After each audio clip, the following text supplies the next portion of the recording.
Hello दोस्तों, स्वागत है आपका एक बार फिर से किलो फिटनेस और लाइफस्टाइल चैनल पे, जहां हम करते हैं सिर्फ काम की बात, नो फालतू बात। तो आज का टॉपिक है कि हम जिम क्यों जाएं, क्योंकि बहुत सारे लोग ऐसे हैं जो ये कहते हैं कि जिम जाने की जरूरत नहीं है, क्योंकि हम तो वॉक करते हैं, योगा करते हैं, मेडिटेशन करते हैं और जॉगिंग कर लेते हैं पार्क में जाके। और जिम में ना जाने के बहुत सारे मिथ हैं, बहुत सारे रीजन हैं जो लोगों के जो बोलते हैं कि जिम नहीं जाना चाहिए। वीडियो के सेकंड हाफ में मैं आपको बताऊंगा कि अगर आप जिम जाने से डरते हैं तो उस डर को कैसे ओवरकम किया जाए। तो शुरू करते हैं वीडियो को। अगर आप चैनल पे नए हैं तो चैनल को जरूर सब्सक्राइब कर लेना, क्योंकि यहाँ हम बात करते हैं बहुत सारे हेल्थ और फिटनेस से रिलेटेड टॉपिक्स पे। तो सबसे पहला पॉइंट है कि हमें जिम क्यों जाना चाहिए। बहुत से लोग बोलते हैं कि हमें कोई बॉडी बिल्डर थोड़ी बनना है। तो पॉइंट नंबर 1, तो हमें कोई बॉडी बिल्डर थोड़ी बनना है। तो आप मुझे एक बात बताइए, जितने भी लोग जिम में जाते हैं उनमें से बॉडी कितने लोगों की बनती है? और बॉडी बनाना क्या इतना आसान है कि आप जिम गए, आपने आज मेंबरशिप ली और महीने के अंदर आप बॉडी बिल्डर बन गए? ऐसा होता है? बॉडी बनाना बहुत डिफिकल्ट है। हमें जिम जाना है अपनी रेगुलर मेंटेनेंस फिटनेस बॉडी के लिए। जिम में बहुत सारे मशीन्स होती हैं, बहुत सारे इक्विपमेंट्स होते हैं जिनसे कि हम अपनी बॉडी को नॉर्मली भी फिट रख सकते हैं। इसी से रिलेटेड एक और पॉइंट है लेडीज का। लेडीज कहती है कि अगर हम जिम जाएंगे तो हमारी तो मसल्स बन जाएंगी, क्योंकि जिम में जाके हमसे डंबल्स उठवाए जाते हैं और वेट ट्रेनिंग कराई जाती है। इससे रिलेटेड मैंने ऑलरेडी एक वीडियो बना रखा है जिसमें ये बहुत अच्छे से मैंने डीपली डिस्कस किया है कि लेडीज को वजन उठाने से किसी भी तरीके की मसल्स क्यों नहीं बन सकती। तो वीडियो की लिंक जो है वो आई बटन में है और डिस्क्रिप्शन में भी है, आप बाद में जाके देख लीजिएगा। लेकिन फिलहाल मैं आपको इतना ही बता देना चाहता हूं कि जो मसल्स हैं लेडीज की वो इतनी आसानी से नहीं बन सकती, जेंट्स की भी नहीं बनती। लड़के कई साल जिम में लगा देते हैं, उसके बाद भी उनकी मसल्स नहीं बनती। तो ये एक मिथ है, इससे आप दूर रहें। चलिए बात कर लेते हैं पॉइंट नंबर 3 की। मुझे बहुत हंसी आती है पॉइंट सुन के, क्योंकि बहुत सारे लोग बोलते हैं कि जिम जब तक आप करो तब तक तो बिल्कुल फिट रहते हो, लेकिन जिम छोड़ने के बाद आपकी बॉडी फूल जाती है। तो कैसे फूल जाती है बॉडी यार? मुझे तो आज तक समझ में नहीं आया कि लोग इस बात को कैसे बोलते हैं कि जिम छोड़ने के बाद जो है आपका शरीर फूल जाता है। तो ये मैं आपको बताना चाहता हूँ। क्या होता है कि जब हम जिम में एक्सरसाइज कर रहे होते हैं रेगुलर और अंडर ट्रेनिंग भी कर रहे होते हैं और बहुत दूसरे लोगों को, बॉडी बिल्डर्स को, ये जिनकी अच्छी फिजिक है उनको देख के हम मोटिवेट भी होते हैं, तो उस टाइम पर हम अपना जो न्यूट्रिशन है, हमारा जो खाना है, वो हम बहुत ध्यान रखते हैं उसका। हम अपना प्रोटीन इंटेक अच्छे से करते हैं, हम फास्ट फूड या जंक फूड को कम करते हैं। लेकिन जिस टाइम हम अपना जिम का वर्कआउट छोड़ देते हैं किसी भी कारणवश, तो उसके बाद हमारा शुरू हो जाता है सिलसिला जंक फूड का और फास्ट फूड खाने का। उसके अलावा जब हम जिम में एक्सरसाइज कर रहे होते हैं, चाहे वो वेट ट्रेनिंग है, चाहे वो कार्डियो है, चाहे वो कोई भी किसी भी किस्म की एक्सरसाइज है, हमारा जो न्यूट्रिशनल इंटेक है, जो कैलोरी इंटेक है, वो थोड़ा सा बढ़ जाता है।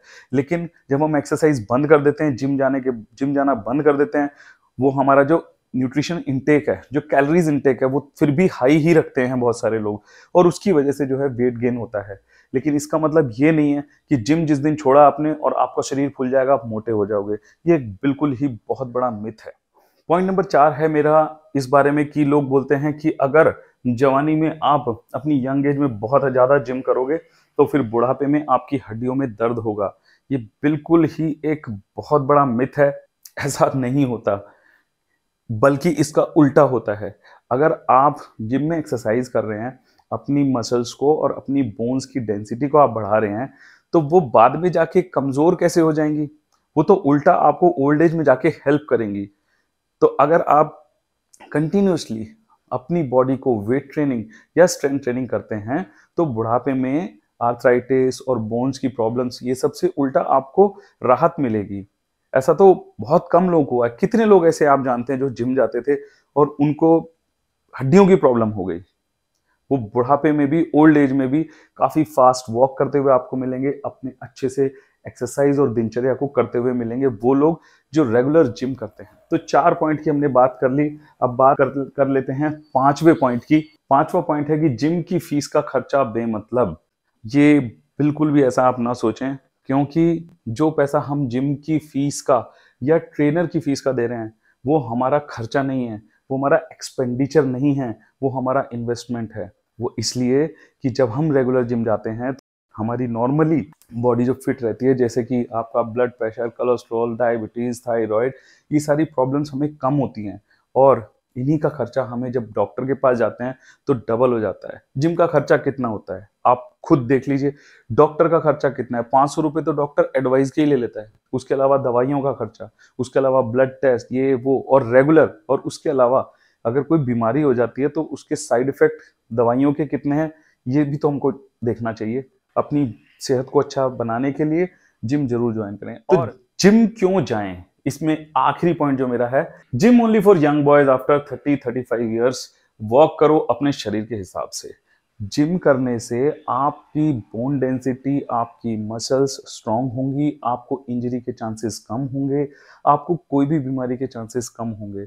तो ऐसा नहीं है कि जिम सिर्फ 30 साल तक ही करना है, आपको अपनी सेहत का ख्याल नहीं रखना उसके बाद, और उसके बाद सिर्फ आपने वॉक करनी है, योगा करना है। यार ये किसने बोला है? करो योगा, ऐसा नहीं, योगा इज बहुत अच्छी एक्सरसाइज है, लेकिन जिम सिर्फ 30 से ऊपर के लिए है नहीं है, 30 से नीचे के लिए है। और बाद में मत करो, आपको इंजरी हो जाएगी, चोट हो जाएगी। इंजरी तब लगेगी अगर आपको एक्सरसाइज करनी नहीं आती, या आप प्रिकॉशंस नहीं ले रहे हैं, तो या आपको सही फॉर्म एंड टेक्निक नहीं पता है, जिसके लिए आप ट्रेनर का इस्तेमाल करें। ट्रेनर होते ही जिम में इसलिए हैं। तो चलिए यहाँ पे बात हो गई कि जिम क्यों जाएं, वो सारे पॉइंट्स मैंने कवर कर दिए। जो बहुत सारे लोग बोलते हैं कि हमें जिम जाने से कोई फायदा नहीं है, तो अब बात कर लेते हैं उन लोगों की जो आज तक जिम गए तो नहीं, लेकिन जिम जाना चाहते हैं, और कुछ ना कुछ उनके मन में संकोच है, डर है, या एक तरीके का संकोच रहता है कि यार मैं जाऊंगा तो लोग क्या बोलेंगे। अगर कोई मोटा है तो उसको लगता है कि लोग मेरे पर हंसेंगे, या वो एक अजीब सा वो डर सा रहता है कि मैं तो आज तक जिम गया नहीं और फर्स्ट टाइम मैं जिम जाऊंगा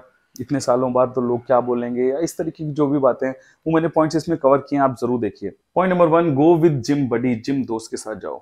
देखो, जब हम जिम पहली बार जा रहे हैं तो अपने साथ कोई ऐसा दोस्त जो जिम पहले से ही रेगुलरली जा रहा हो, उसके साथ आप जाएं। उससे जाने का एक फायदा तो ये है, आप रेगुलर जिम जाएंगे, कभी आपका मन नहीं करेगा तो वो आपको कॉल करेगा, आपको अपने साथ लेकर जाएगा। और दूसरा ये है कि अगर आपको हिचकिचाहट है कुछ भी जिम में जाने से, तो ऑलरेडी वो आपकी हिचकिचाहट को आपको मोरली सपोर्ट करेगा, आपको मोटिवेट करेगा। इसलिए एक ऐसा दोस्त जो आपका जिम पार्टनर हो, उसको उसके साथ आप अपनी एक्सरसाइज करें और अपने जिम में एक्सरसाइज करने के सफर को शुरू करें। Point number 2, know the equipment initially. मतलब जब आप जिम में जाते हैं तो आपको लगता है ये मशीन तो नहीं है, ये मैं कैसे उठाऊं, ये डंबल है, ये मैं कैसे इसके ऊपर चढ़ूं, कैसे चलूं, क्या करूं। तो धीरे धीरे इनिशियली आपको कुछ भी ज़्यादा एक्सरसाइज बहुत हैवी करने की ज़रूरत नहीं है। धीरे धीरे आप जो है, जो उनका जो इक्विपमेंट है, जो मशीन्स हैं, उनसे वाकफियत करें, उनसे उनको यूज़ करना सीखें। और धीरे धीरे आपको उनको यूज़ करना जब लाइट वेट में आ जाएगा, तो धीरे धीरे आप अपनी जब टेक्निक आपकी स्ट्रांग हो जाएगी, तो आप उसमें अपना थोड़ा सा वजन को इंक्रीज करते करते करते करते इंप्रूवमेंट कर सकते हैं। Start with simple workout plan और hire a trainer. Simple workout plan. Simple workout plan क्या होता है कि बहुत सारी कॉम्प्लेक्स एक्सरसाइजेज आपको नहीं करनी। एक दिन में आपको चाहे अपर बॉडी कर लीजिए, लोअर बॉडी कर लीजिए, वो आपको जिम के ट्रेनर्स वहां बताएंगे। आप जिम में एक नए मेंबर हैं और आपने अभी तक जिम उससे पहले किया नहीं है, तो उसी हिसाब से आपकी जो वर्कआउट शेड्यूल है वो बनाई जाएगी। और मेरा तो आपसे ये एक रिक्वेस्ट है कि आप चाहे जिम में नए हों और चाहे जिम में पुराने हों, आप अपने साथ एक ट्रेनर जरूर रखें। मुझे जिम करते हुए बहुत साल हो गए, मैं एक सर्टिफाइड फिजिकल ट्रेनर हूँ, सर्टिफाइड न्यूट्रिशनिस्ट भी हूँ, और इतना सर्टिफिकेशन के बाद भी मैं आज की डेट में भी अपने साथ एक ट्रेनर को जरूर रखता हूँ। उससे बहुत फायदे होते हैं, मॉरल सपोर्ट बना रहता है, आपकी फॉर्म एंड टेक्निक अगर कभी गड़बड़ हो रही है तो वो आपको करेक्ट कर सकता है, आपको मोटिवेट कर सकता है, और अपने एम को, अपने गोल को अचीव करने के लिए। अगर आप जिम जाना है, और अगर आप जिम जाने से कुछ संकोच कर रहे हैं क्योंकि वहाँ भीड़ ज़्यादा होती है, बहुत से लोग आपको देख रहे होंगे, या वो हंसेंगे कि ये इस मशीन को कैसे इस्तेमाल कर रहा है, तो in that case go in non peak hours initially. मतलब कि जो जिम का टाइम होता है सुबह 7 से 9 और इवनिंग में 7 से 9, वो जनरली पीक आवर्स होते हैं। तो उस टाइम पे ना जाएं, क्योंकि उस टाइम पे ज़्यादा लोग होते हैं, ज़्यादा भीड़ होती है। तो उस टाइम पे जाने की कोशिश करें, या तो सुबह अर्ली मॉर्निंग, या फिर आफ्टरनून में, या इवनिंग में, या लेट इवनिंग में, जहाँ पर कि जब भीड़ कम हो। जिम आप कभी भी करें, उसकी टाइमिंग से कोई फर्क नहीं पड़ता। आप मॉर्निंग में भी जिम कर सकते हैं, इवनिंग में भी, जब भी आपको फ्री टाइम लगे आप जिम कर सकते हैं। तो यहाँ पर हम पहुँच गए हैं वीडियो के लास्ट में, और मैं आपको बता दूं अपना पॉइंट नंबर 5 कि आपको जिम जाने से पहले क्या करना चाहिए। Favourite songs and headphones. आपको ये फोन और हेडफोन, अपने फोन में अपने फेवरेट गाने डाउनलोड कीजिए, या फिर बहुत सारे एप्लीकेशंस हैं। तो उम्मीद है आपको वीडियो पसंद आया होगा, और अगर वीडियो पसंद आया है तो आपको क्या करना है, सब्सक्राइब। तो चैनल को सब्सक्राइब करें, वीडियो को लाइक करें, शेयर करें। धन्यवाद।